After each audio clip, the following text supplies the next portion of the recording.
TV9 Bangla মধ্যরাতের খবরে সবাইকে অভিনন্দন এবং সাথে আছে আমি স্বপ্না আক্তার। হাজীগঞ্জের ১ নং রাজারগাঁও ইউনিয়নের ২ কিলোমিটার রাস্তায় পিচ ঢালাই সম্পন্ন। এতক্ষণ দেখছিলেন শিরোনাম, এখন বিস্তারিত থাকছে হাজীগঞ্জ প্রতিনিধি মোহাম্মদ কাউসার পাটোয়ারি পাঠানো ভিডিও প্রতিবেদনে। যে এই শিলবাড়ি হইয়া মুকুন্দেশ্বর যে রাস্তাটা হয়েছে এটার পিচ ঢালাইয়ের কাজ চলছে, পরিদর্শনে আসছেন।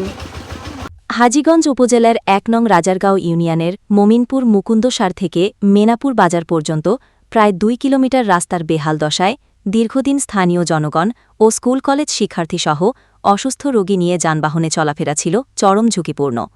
অবশেষে রাস্তার এই অচলাবস্থা থেকেই মুক্তি পেয়ে স্থানীয় জনগণ অত্যন্ত আনন্দিত।